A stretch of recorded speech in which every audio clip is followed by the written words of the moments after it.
अस्सलाम वालेकुम फ्रेंड्स। आज मैं उन स्टूडेंट्स के लिए बात करना चाहता हूँ कि जो इंग्लिश पढ़ रहे हैं, जो भी इंग्लिश सीख रहे हैं। मैं उनसे ये रिक्वेस्ट करना चाहता हूँ कि प्रोनाउंसिएशन पे फोकस कीजिए। नॉर्मली इंग्लिश तो हम पढ़ते हैं अच्छे से, इंशाल्लाह पढ़ते पढ़ते भी रहेंगे, मगर उसकी जो प्रोनाउंसिएशन है ना, we should focus on that. हमें प्रोनाउंसिएशन पे फोकस करना चाहिए। वहीं जो सवाल कि अब देयर इज अ क्वेश्चन कि हम कैसे सीखें ये प्रोनाउंसिएशन, हम कैसे सीखें वर्ड्स की। हम गोड से थोड़ा बहुत लगता लगता वर्ड पढ़न हेचन pronunciation. There are some rules for learning pronunciation. क्या रूल यम जन प्रोनाउंसिएशन हेचनावान यम सिंपली रूल याद थावन मूजूबन। इवन कि राइटिंग में अप्लाई गसन कह नोट कीजिएगा ये बात कि राइटिंग में ये अप्लाई तो नहीं हो जाएंगे, लेकिन एज पर स्पीकिंग ये हम अप्लाई कर सकते हैं। जैसे कि मैं यहाँ पे लिख भी रहूँगा, any word that ends with R. कहाँ ना सो वर्ड आसान जिसको एंड में आर आता होगा। अस क्या तथ वनान सिंपली अगर बह एग्जांपल दिम, रिमेंबर क्या वनान रिमेंबर, अक्टूबर, दिसंबर। सिद्ध पढ़ा सो आर का जो साउंड है ना, हम इसको ये दे रहे हैं अच्छे से, लेकिन आर रिमेन साइलेंट। हमें वहां पे आर साइलेंट करना चाहिए। अवै सुना any word that ends with R remain silent. अगर तो एग्जांपल नहीं ना रिमेंबर, अगर अत आर कैंसल गैस साइलेंट ही कारण, तिल क्या हको पढ़ित रिमेंबर, न कि रिमेंबर, न कि अक्टूबर, न कि मास्टर। हमें अत थोड़ा बहुत ये आर यु साइलेंट गि कॉमनली कि समझ कि अगर आर साइलेंट गि, इफ आर साइलेंट हो जाएगा तो हम इसको रिमेंबर, अक्टूबर, ऐसे मास्टर, क्रेटर, इसकी प्रोनाउंसिएशन हमें बोलना है स्पीक में। लेकिन लिखनस मज आर साइलेंट थाउन, लिखने में हमें आर को भी लिखना है जैसे हम लिखते हैं। जैसे इसकी स्पेलिंग है REMBER, रिमेंबर। अक्टूबर की सपोज मास्टर है MASTER, लिखने में तो ये बराबर मास्टर लिखना है, लेकिन एज पर द स्पीकिंग हमें आर रिमेन साइलेंट। जिसे मैंने यहाँ पे लिख लिया है, देखिए, look at this.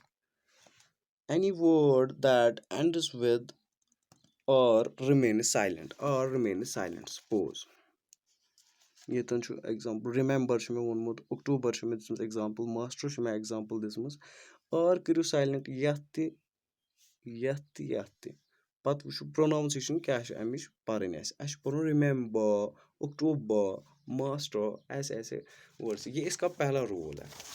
And the second rule is any word that ends with AGE, so word यथ कि लास्टस AG जिसको आता होगा, यथ AG सो सिंपली तथ IG का इस्तेमाल करना चाहिए।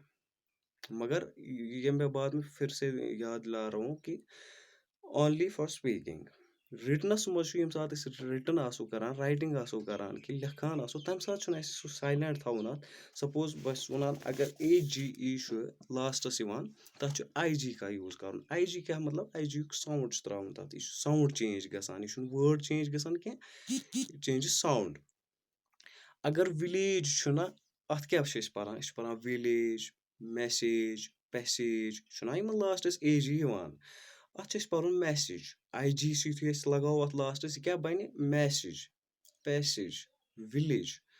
तम हिसाब से यूज कर मैसेज।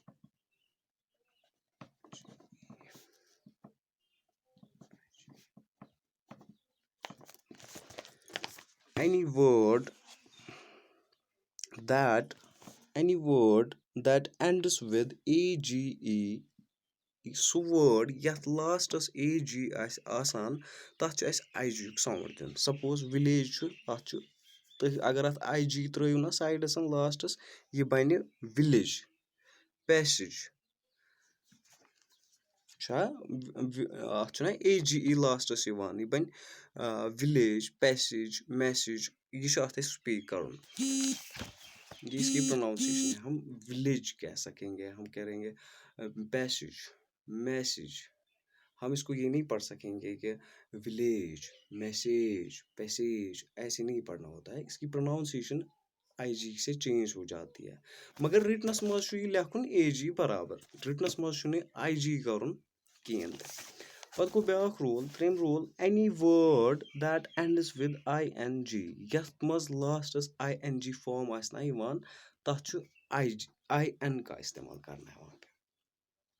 मेक इट श्योर वहां पे in का इस्तेमाल करना है हमें। सपोज यथ इंग फॉर्म आसे, सपोज वर्किंग छु, स्पीकिंग छु, टेकिंग छु, डूइंग छु, वर्किंग छु।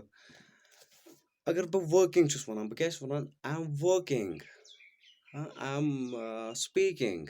मगर अगर बह अस working, suppose here is a word working, छा क्या working, speaking, any word that ends with ing, उसको ig का फॉर्म लगाना है। वर्ड वर्किंग छु क्या, तुम हेकु वुचितन यतन छु वर्किंग, वर्किंग, स्पीकिंग, या कह ते लिखियो यथ ing फॉर्म आस आसान। अगर ये वर्किंग छु अथ त्रावो यतन in, गो ये बन वर्किंग, स्पीकिंग। ऐसे हमें प्रोनाउंसिएशन इसकी बनानी है।